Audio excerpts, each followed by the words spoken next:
Hello viewers, Samsung S23 after automatic update hide or lost the favorite list from the contacts. So let's bring back the favorite list to the contacts for quick dialing. You can also see the numbers but not favorite lists. So click three dots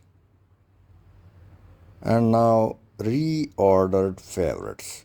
Click it, and when it opens, so it shows the previous favorite lists which is absent from the contact. So click it few times, drag it left right, and simply click three dots or back and close all. Now simply open dialer and you can see the favorite lists has been added once again. Also the regular number are below to it.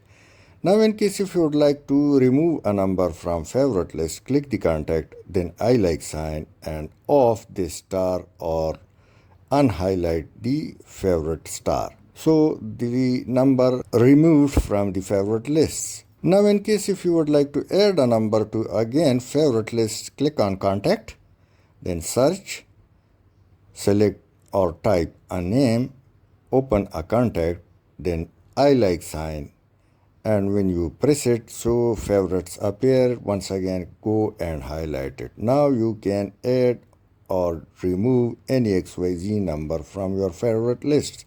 You can also now see the favorite list as well as the regular contacts for speedy dialing. Thanks for watching.